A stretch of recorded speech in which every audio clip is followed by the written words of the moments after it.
Isang malamig na umaga sa inyong lahat mga ka-Gigi.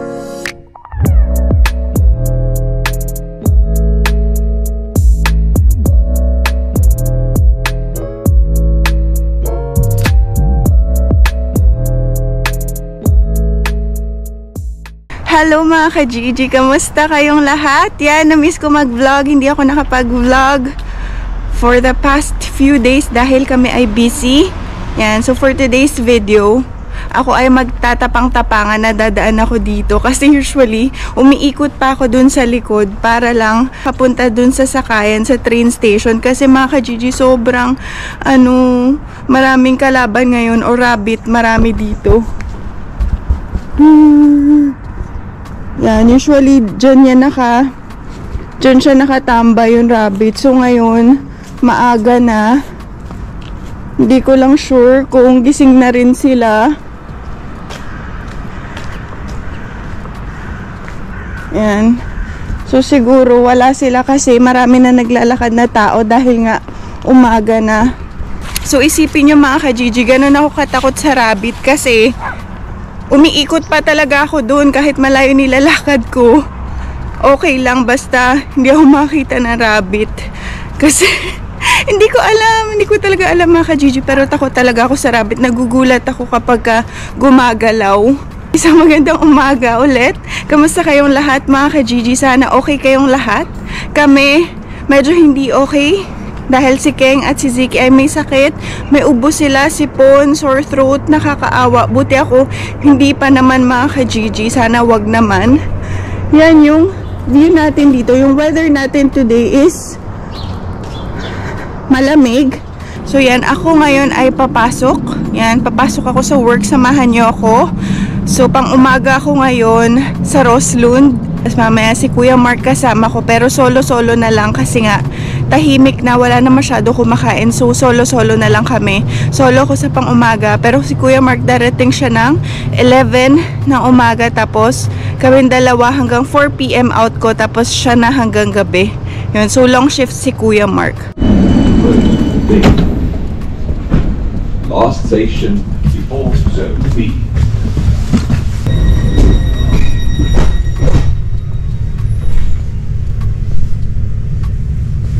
Grabe, ang lamig ngayon. Grabe, sobrang lamig. Ang pasok ko pala sa Roslund is 9 ng umaga. Yan, so time check natin 8 o'clock. Mabilis ang biyahe mga ka-Gigi, kaya hindi naman ako nalilate.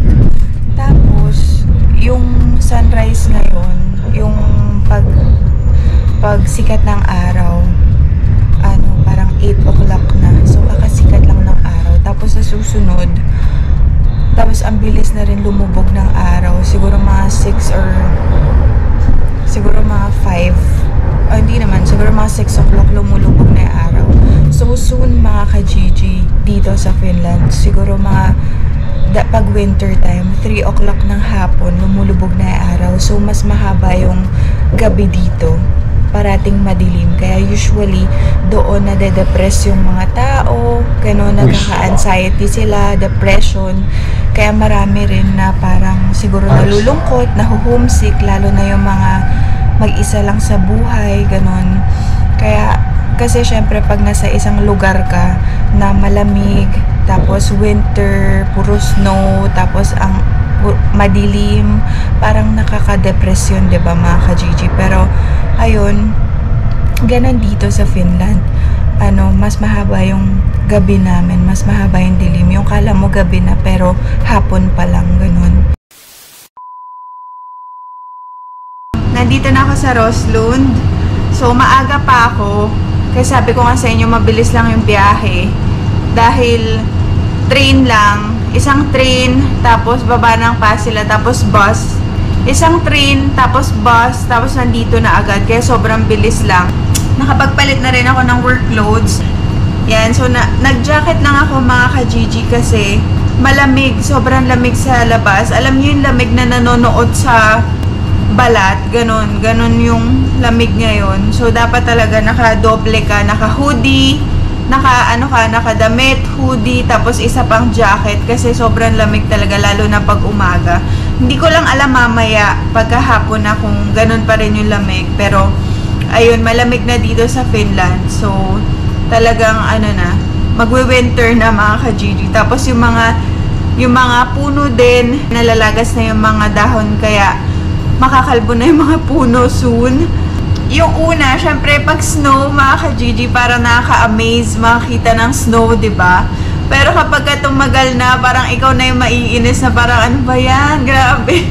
Sobrang lamig. Sobrang ikaw na yung maiinis kasi isipin mo, paglalabas ka, ilang patong yung kailangan mo suotin. Ganon kapag ka may winter. Pero syempre, okay lang yun. Ganon talaga. Thankful pa rin tayo at grateful pa rin tayo dahil nandito tayo sa bansang Finland. Yan. Sa mga hindi nakakaalam, ang Finland ay for 7th year in a row, if I'm not mistaken, ang Finland ay ang happiest country in the world.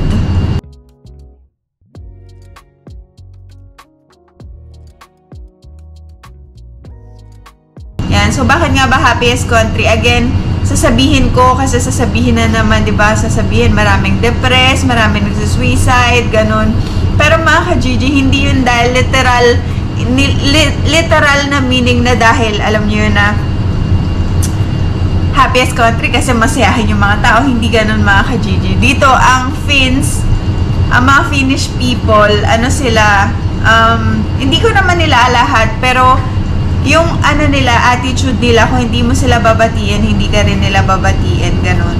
So, tsaka hindi sila, parang, alam niyo yun, hindi katulad natin na parang, hi, hello, parang ganun na parang, palangite, sila hindi ganun. Pero, mababait naman sila mga ka-Gigi. Yung iba rin, hindi ko rin alam, ayoko na magsalita. Pero, kaya happiest country ang Finland kasi dahil nga, nasabi ko na to sa previous vlogs, pero sasabihin ko ulit, dahil yun sa government, sa pagpapatakbo nila dito, kung paano yung healthcare system, number 1 yun, education, yan, tapos, less corruption, public transportation, mga ka-Gigi, at marami pang iba. Hindi ko na maisa-isa, pero ayun yung mga general na tingin ko na kaya naging happiest country kasi sa mga yon. Kumbaga, parang yung binabayad namin na tax dito is nakikita talaga namin kung gaano kaganda yung Finland. Kaya okay lang kahit malaki yung tax. So mga ka-Gigi, itong GoPro, itong camera ko, naglolo ko na siya kasi bigla na lang siya nagsastop na mag-record. So yung mga daldal ko, hindi ko alam kung, yung mga sinasabi ko, hindi ko alam kung nare-record ba o hindi. Pero sana na-record kasi sayang naman yung mga sinabi ko. So ngayon, magpe-prepare na ako. Magagawa ko ng coffee. Tapos titingnan ko kung ano mga kulang kasi ako rin yung kailangan mag-IMO, magpunta sa IMO para bumili ng mga kailangan namin ngayong araw. Ayun, si Ziki tsaka si Keng nandun sila sa bahay. Tulog pa siguro sila ngayon. Kasi masama nga pakiramdam nila. Nag-uubuhan, nagsisinghutan. Kasi may sipon nga at ubo. Pero thank God wala naman silang fever. Pero si Keng meron siyang sore throat. Pero alam nyo mga ka-Gigi, hanga ako dun sa taong yun. Kaya proud ako na naging asawa ko siya kasi kahit na masama pakiramdam niya, tinulungan niya pa rin si Ansi sa event. Pumapasok pa rin siya kahit na hindi maganda yung pakiramdam niya. Kasi wala mga ka-Gigi, kailangan niya talaga Kailangan niya talagang pasukan. Pero ayun nga, nakakatuwa lang kasi na napakasipag niya, na talagang very, siya, parati ko dun sinasabi, dedicated talaga siya sa trabaho niya. Yung dedication niya para sa trabaho niya is walang kapantay. Kung ako yung employer ni Keng, hindi dahil sa asawa ko siya, kung ganun yung attitude na magiging employee ko, grabe, sobrang talaga siya, deserve niya talaga ng raise, ng talagang kumbaga, deserve niya ng salary na talagang makakapantay dun sa hard work niya. Yun. So yun mga ka-Gigi, wala lang, na-share ko lang sa inyo kasi proud lang ako kay Keng kasi sobrang sipag niya. At sobrang bait niyang tao. Hindi lang sa akin, sa lahat ng tao, matulungin siya. So, husband appreciation vlog ito mga ka-Gigi yan. Na-appreciate ko lang yung aking asawa dahil sobrang bait niya. Yun mga ka-Gigi, so gagawa na sana ako ng coffee. Kaya lang, sobrang ready na lahat. Pagkita ko meron ng coffee sa loob, nakaayos na yung, ito oh, papakita ko sa inyo. Yan, so meron ng water, tapos andito na rin siya, andito na yung pinakalagayan ng coffee, tapos lalagyan ko sana na ng filter, tapos ng coffee, pero meron na rin mga ka-Gigi. So, hindi ko alam kung sino naglagay, siguro si Bella. So, thank you so much, Bella. Yan, so para bubuksan na lang natin. So ngayon is bubuhos na lang natin yung tubig kasi nilagay na niya eh.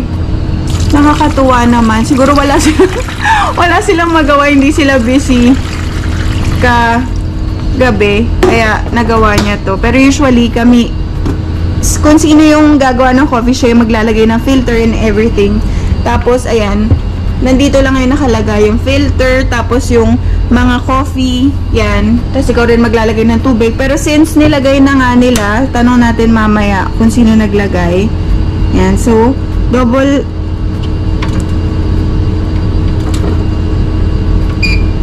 Yan. Pag nag-ganon, sabi ni King, mga ka-Gigi, pag nag-beep, ibig sabihin okay na yon. So, dapat make sure lang na nakataas to, kasi pagka naka-ganon, yung coffee matatapon. So, hindi ko alam kung bakit di pa tumutulo yung coffee.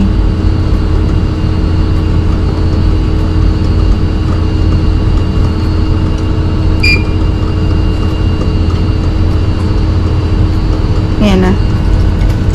Kaya naman ka-Gigi. So, filtered coffee to. Nilalagay namin yan doon sa side na yun para pag may customer na gusto ng coffee. Kasi dito sa Finland, mga ka-Gigi, grabe sila. Sobrang mahilig sila sa coffee, yung mga Finns. Isa sila sa mga pinakamalakas mag-consume ng coffee. Pero ako, hindi ako masyado mahilig sa coffee. Gumagawa lang ako ng parang iced coffee dahil ubos na yung kape namin ni King, yung Lux Slim Cafe Macchiato. So, gumagawa ako ng parang iced coffee dito, tapos nilalagyan ko lang ng flavored syrup para parang lasa siyang Starbucks. Kaya, yun yung ginagawa ko kapag nandito ako. So, ngayon gawa tayo mga ka-Gigi. So, ang ginagawa ko is, kumukuha lang ako ng so, ito, meron kasi sila ditong parang ganito, coffee machine. Tapos, nilalagyan ko lang siya ng cup. Pero, check muna natin kung merong milk. Yan, puno pa yung milk. Yan. So, ang usually na tinitake ko dito is latte macchiato. Kasi, ano siya, more on milk. So, hindi ako ma-coffee. So, gusto ko more on milk. So, yung coffee niya is pinakamababa lang. Tapos, check. Tapos, ayan.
Tapos yan mga ka-Gigi.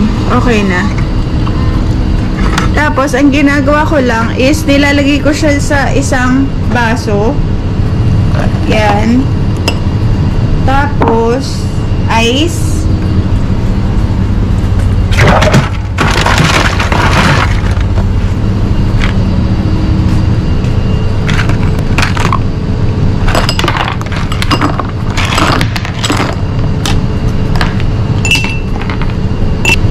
Yan, tapos meron ditong vanilla syrup. Ubus na yung caramel mga ka-Gigi, pero okay lang. Vanilla syrup na lang. So, nilalagyan ko lang yan siya ng onti lang kasi sobrang tamis niyan. Yan. Tapos, meron kami ditong straw. Yun sa top box na natira. Nilagay dito sa loob. And mga ka-Gigi, meron na tayong Starbucks. Tikman natin. Sarap. Sarap mga ka-Gigi. So, ganyan lang yung iniinom ko kapag wala akong nung kape. Kasi hindi pa ako naka-order ulit kay Ate Annabel. Kaya, wala pa tayong stock ngayon.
So yun mga ka-Gigi, nakapag-prepare na ako dito.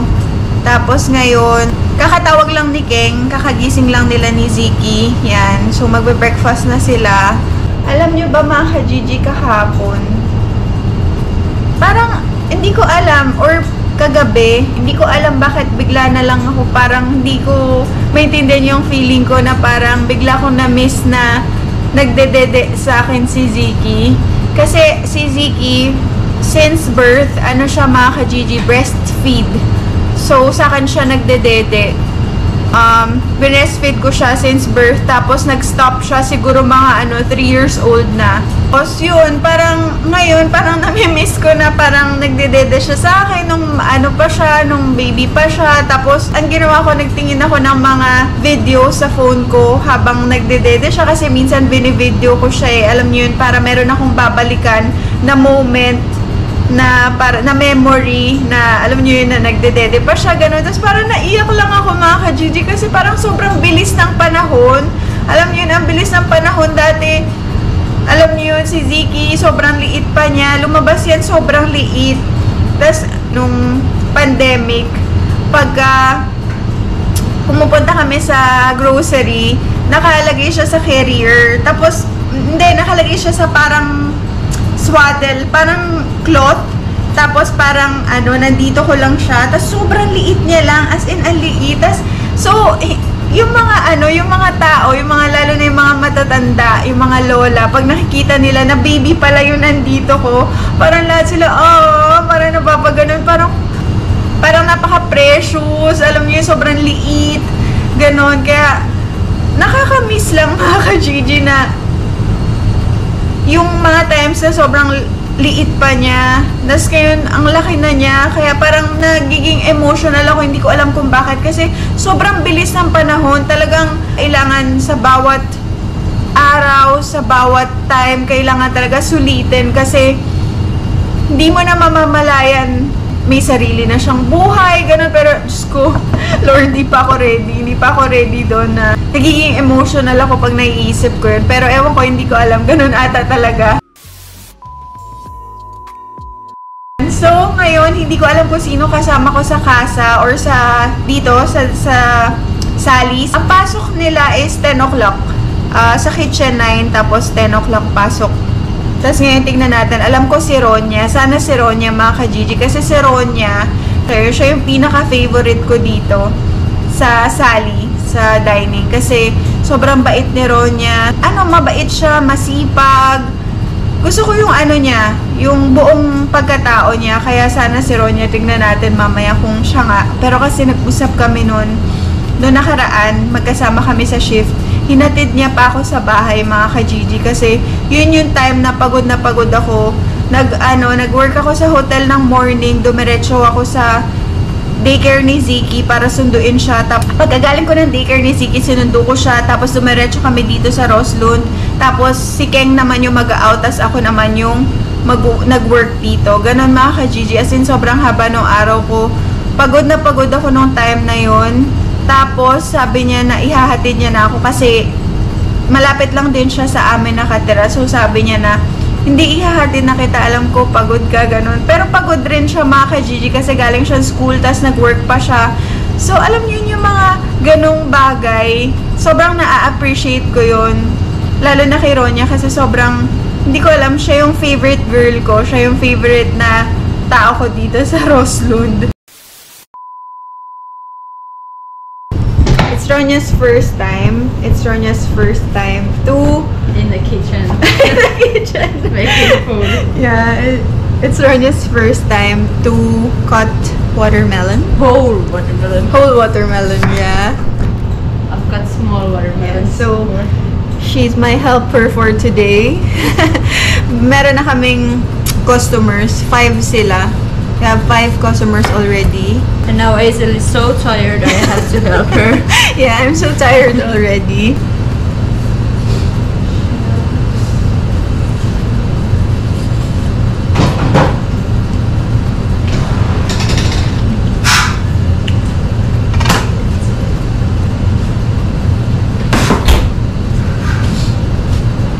Wow!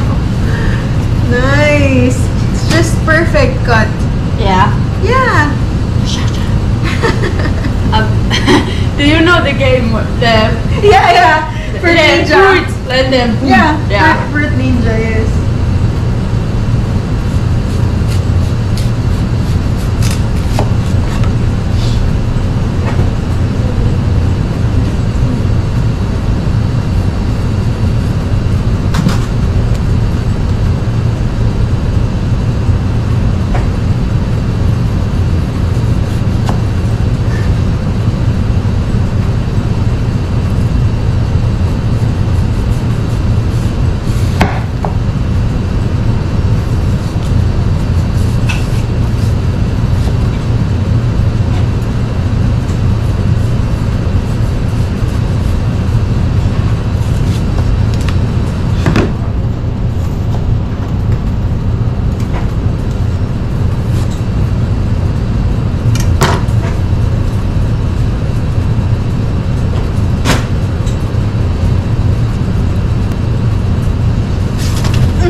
Shit.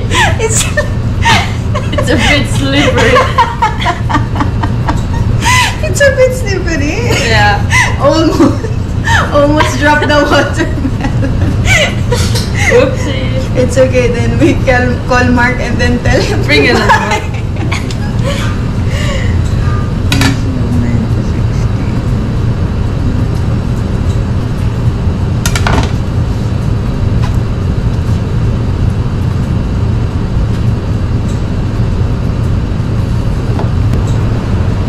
Perfect watermelon.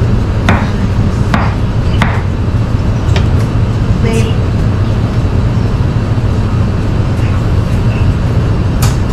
So, pero ito may pagpaalam-paalam ka pa, ha?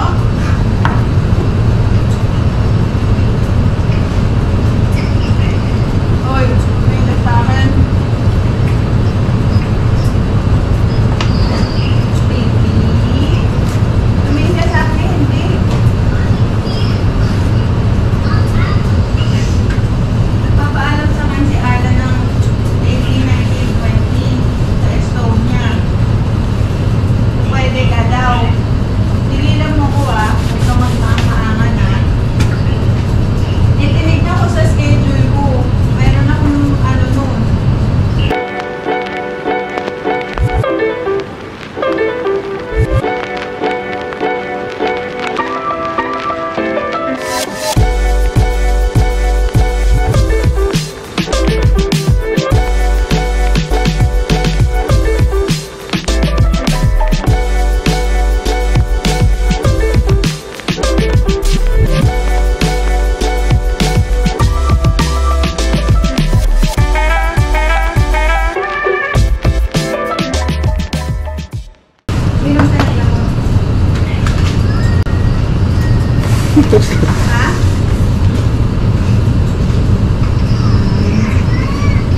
niya naghihiwa ng... Tinig na mukha siya. Naghihiwa ng watermelon. Hello. Gusto niya lang. What pa yung job ko niya? Yes, thank you. Good job, Ronya. Yes. Ang galing ni Ronya. Look, mga ka-Gigi. It's perfect. Perfectly cut. May tinapay sa Perfect. Lidl. Oo, meron. Hindi masarap na tinapay. Yeah. You want something from Lidl? Mark will You want go. something? Mm. What's a good You bread will there? buy... Like, Look at it. Red Bull. Red Bull. Kuya, ha? bili mo si Ronya Red Bull. Meron siya na.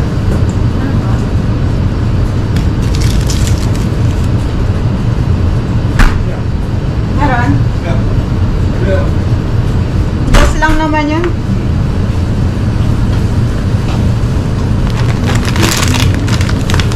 Ang sarap na watermelon, mga ka-Gigi, ang tamis. So I have to do something in your book. What?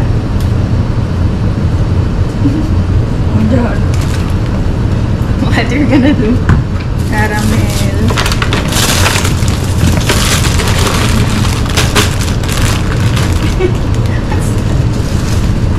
Hold on, is this the right one? What's that? Look. And this. Yes. You. Carlos. How about you? It's me.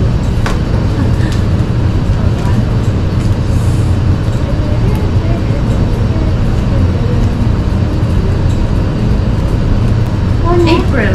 April. Yeah. April 6? Yeah. April 6. What was I thought it's March because Keng is March 4. Oh. You're April 6. What's your zodiac? Aries. Aries.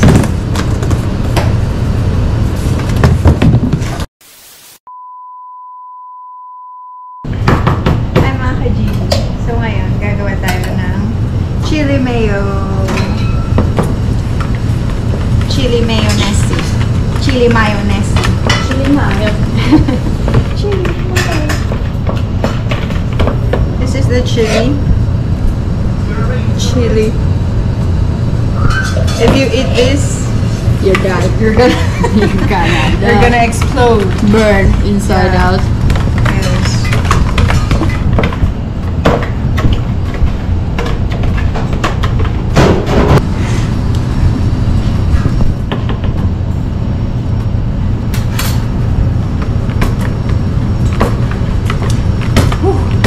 Is it spicy?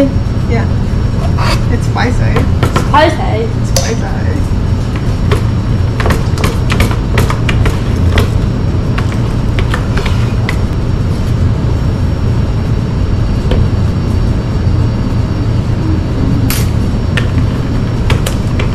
Want to try? No, you cannot eat that, no? You don't love spicy food, no? I can't. Really? Yeah. I'm a weak. I'm very weak. You're weak. The cheese, it's very good. Good. Good.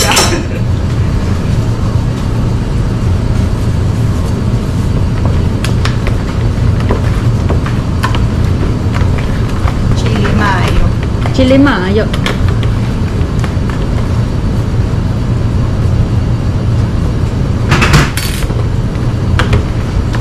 Yeah, it's good. It's spicy. Of course, it's chili mayo. Hmm? No. Oh no no no no. I'm gonna die. No. It's Go. this small. This little. Yeah. But I'm weak. No.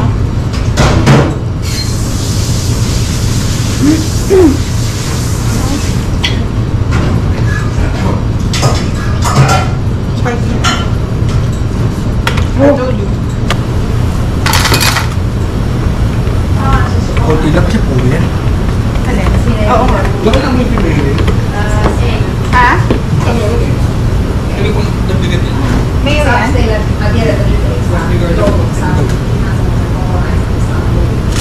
Hindi na ako dito.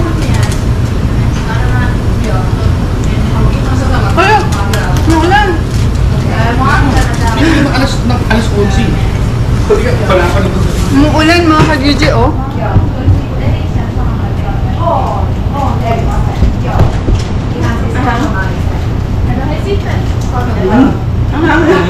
Soyo sana eh mga si Pawa ni Kuwait ta sila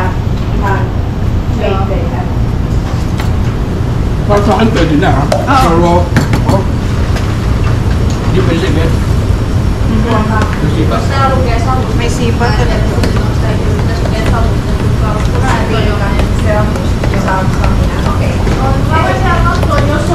Ito sa burger yan. Ano ka ba? Sa chili nga eh. Pero yung ganyan, puro yan eh. Wala pang halo yan eh. Yan yung nilalagay sa taas ng pansit. Pero may ano, tawag dito, Ayaw tomato eh. sauce yun. May tomato sauce yan, wala yan. As in yung ano lang talaga yan, yung pinakasunod yan. Ha? Eh, ito nilagay ko kanina eh. Aham do. Green yan, habanero yan, sa impuro. Oo. Habanero yan. Tangay ng labas ko. Ewan ko kung ano mangyayari dun sa ano. Hot chili naman eh. Expected to. Kaya nga, Pero, di ba? ano yan, Dapat di na nila sila nag-order kung maaanghangan sila. nakaka-intimidate kasi yung hot chili. Eh, parang ganun ba, no? Oo. Tapos burger. Eh, yung pang-akit dun eh. Di ba? Dati di ba yung si ano, yung Rambo? Kaya alam mo yun, yung bumibili pag Oo. parang hindi ka doon sana na. Sabi, hindi naman alam, pawis na pawis dyan, nagsasalita. Hindi naman maangang eh. Sama mo yung takiking eh. Tinikman namin eh, uy, ang mahang. Tayo, ang dami nilagay ko, sabi ko. Hindi naman alam na gano'n. Hindi naman siya gano'n kaangang eh, no? Pawis na pawis siya dyan, no? Tawa ka ng tao. Nagawa yung sauce niyo, gumagano pa eh. Nawakan yun, sabi ko. Oo, no. Ang lalaki ko eh. Ang ahang nito mga ka-GD hot chili mayo to eh.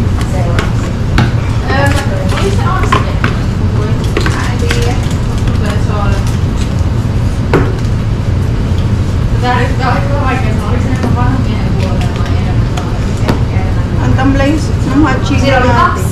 Mä soitin ekana. Me alkaa tästä.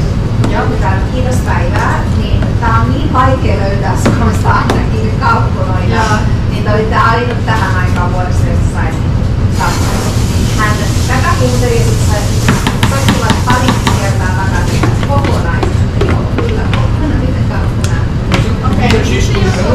Ha? Ha? Masarap? Masarap. Pinapaka ko ngayon kahit Mas hindi masarap na. kaysa sa ano, cheddar. Mas creamy siya. Moi! Joo. Joo, vasta 200. Joo, voi kiitos. Hindi mo nabuluksan. Hindi ko pa yun na ano eh, o-oven. Prito na lang natin. Oo, no? prito na lang. Yung fry na natin sa Mas fryer. maganda po eh. Parang ano. Moi, piani hetki. Joo.